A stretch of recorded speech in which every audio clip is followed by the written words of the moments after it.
going on, everyone? Welcome to the RabidMining YouTube channel, and today I figured I'd kind of give a tour of my mining farm. Now, I don't really consider myself having a mining farm. I'm a residential miner. I have my stuff in my basement, so I just think I'm typically your normal, residential miner. To me, a mining farm is something like Hut 8 or Hive, where you have hundreds of terahash worth of Bitcoin ASICs, or potentially hundreds and hundreds of GPUs, in the hundreds of gigahash worth of GPUs. And, those are my ideas of farms. But as residential miners, we're just small hobbyists. We don't really play a role in terms of hash rate on the network. We're just the little guys. But you know what? This is my farm, guys. So I guess we'll kind of start off with my GPUs and Ethereum type of mining. So I got this X12 OCTOMINER. It has a couple A2000s in it, a 3090s Founders Edition, 3070, a bunch of 3060 Ti's, and so on.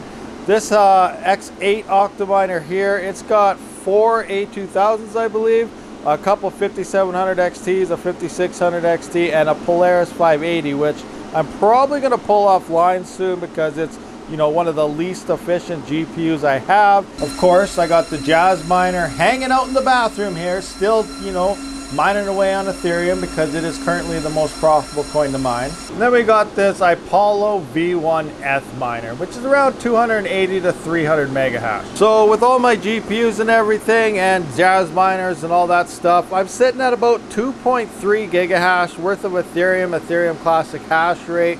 And that does work out to be about 57 USD a day in the current market. We have been seeing some nice pumps so far. So I don't really like to put all my eggs in one basket. So as a lot of you know, I do enjoy CPU mining. I find it actually a lot of fun to CPU mine. There's a lot more tweaking involved, but once you get the hang of it, there's really not that much to it, but it's a lot of fun. Anyway, it's more of a spec mining way to roll. You have to, be pretty active with your CPUs to remain profitable. But for the past 6 months, even in this bear market, my CPUs have still been as profitable and still at times more profitable than all my GPUs. Yes, believe it or not, there's a lot of CPU haters out there, but that's the truth. There's a couple coins I'm currently testing right now, still looking at.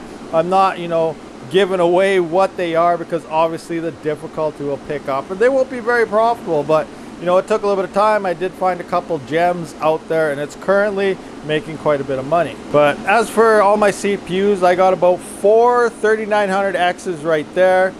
These two guys right here are 3950Xs. These two right here, they're stacked up one behind one another, nice and close.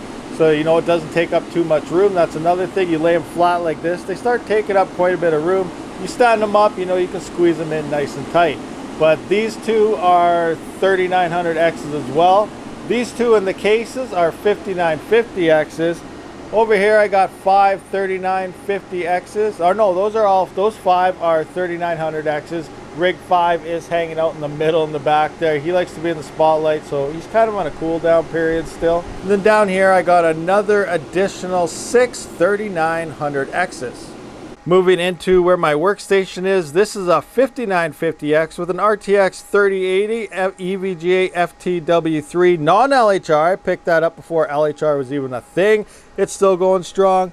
I got a 3900X hanging out here in my server PC, so I use this for running nodes and staking on wallets and all sorts of fun stuff there based on what my bandwidth does allow me to do. I can't do everything. I wish I could. So that does work out to be about 23 CPU mining rigs. Over here in the corner, I do have the little ones PC that has an RTX 3060 EVGA in it, as well as a Ryzen 3700X. And this is mining away for her, just kind of keeping track, letting her do her own thing.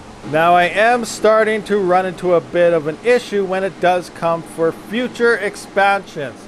As you can see over here, my watt meter or Ordelio here is running at 5200 and about 80 watts. Now this is a single 30 amp 240 volt, well 243 volt you can see right here, but it is pretty much at its 80% capacity. 5760 or something like that is the 80% rule, and I am pretty much at it. Depending what I am switching to on my CPUs and whatnot, it does come up to 5600. I'm on a nice decently efficient algorithm right now, so it is down to this 5276 or so. So keep that in mind. You know, I am very power limited, so when it comes to upgrading, I greatly got to look into what I'm doing. I do not have the power capacity or a big enough breaker box to install another 30 amp. I could unhook the hot tub, that's running on a 50 amp, and maybe utilize that, but my complete panel is only 100 amp. I'm trying to get a 200 amp installed, but for now, you know, with Ethereum moving away, I am considering that my GPUs are probably going to end up getting shut off. Again, I don't know yet, but we're definitely going to have to see. But I really, you know, am urging myself that, preparing myself mentally that yes, GPUs are probably going to have to be shut off at that point, and then just run one GPU, test a bunch of coins until I find something that can at least pay for itself in power. But I really think I'm going to have some issues there. I have a power price of about 16.7 cents per kilowatt hour. I'm locked in at 6.8 cents, but due to third-party fees like distribution fees, transmission fees, and there's something else in there as well, it comes out to 16.7, and you know, that's a crazy stupid price. I'm just getting ripped off. But I still have some options. Example, like say I get a GPU because it's next to free after it's gone. So I can take out the 3090. It's one of the least efficient cards.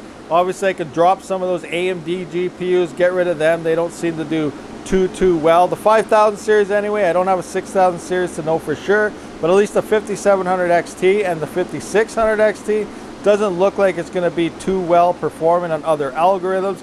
I am staying away from Kapow as long as I possibly can, because that will jump my power price up an additional probably 2 to 3 cents. So any Kapow coin that may be currently looking good, that's probably drastically going to change once the merge goes through.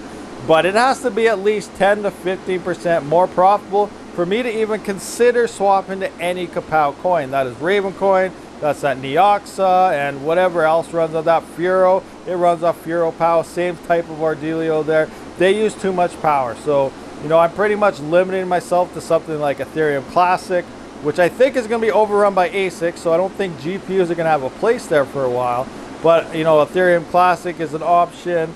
I got Ergo there is probably one of the best options, and potentially Flux. You can get a really high hash to watt ratio mining on Flux that uses less power than Ethereum. You don't have max amount of hash rate, but you have a massively high hash to watt ratio if you tune your GPUs really well. So there's a possibility I could potentially be fairly profitable with Flux. I will be looking into overclocking for that very soon. It's a lot different than any other overclocking numbers that you've seen out there, but the hash to watt ratio is extremely high. Before I do forget, I do have this mid-range industrial type of helium miner by MileSite. So I'm also helium mining just a little bit here. It doesn't want to focus because I have improper lighting, so I apologize for that. So I am helium mining just a little bit here. I am a lone wolf. There's no other hotspots anywhere near me. The closest one's like 75 kilometers away.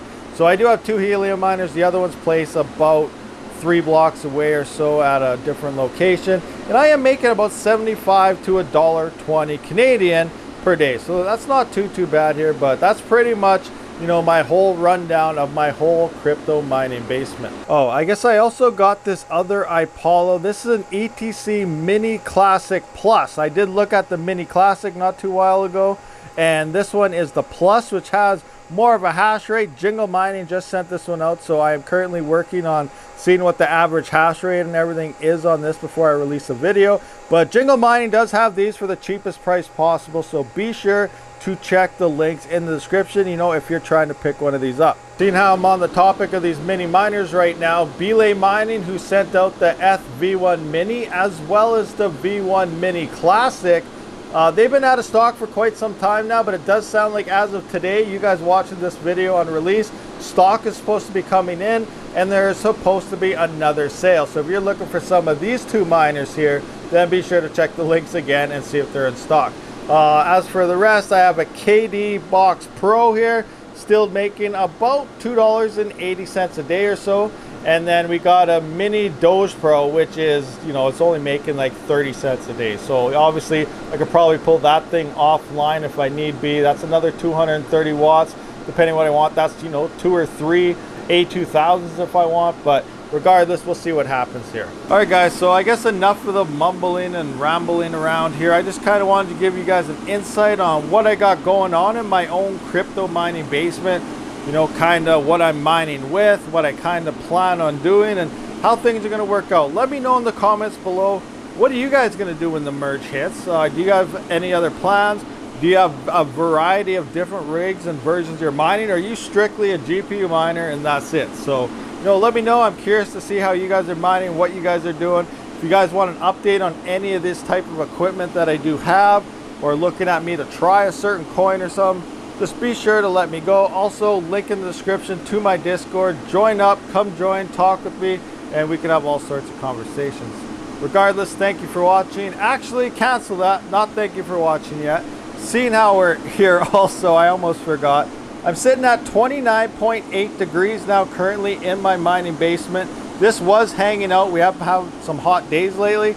About 45, 48 degrees. It's getting really hot, but one fan, a $50 fan, solved my issue. This is how I'm cooling everything right here, this guy. So it doesn't look like much. It's a 20-inch fan that I picked up for $50, but it's like 6,700 CFM and very quiet. Uses about 140 watts, so it's not a big, huge turbo fan that you see some people using. It's a nice, small $50 fan that's literally almost 7,000 CFM. That's insane. That's a nice amount of airflow moving through here, and they can just feel the air just sucking it right out and over into, you know, the corners over there. I can feel if I walk up to the windows, air is just sucking right in, because this is exhausting all the hot air up high, blowing it out, and all the cooler air, when it's kind of cool, is coming in through the windows here. So this fan is working absolutely amazing for only 50 bucks. All right, so that's it now. That's my cooling, that's my farm. Thanks for watching, guys. I'll see you on the next one. Rabid out. Thank you for watching my video, and if you haven't seen one of these, be sure to check them out. And if you already seen them, maybe you missed something, might have to watch it one more time. And if you just let it play in the background, that's all right as well. I do try to live stream every weekend as well as every couple days during the week, so be sure to be subscribed so you don't miss that. As always, have a great day.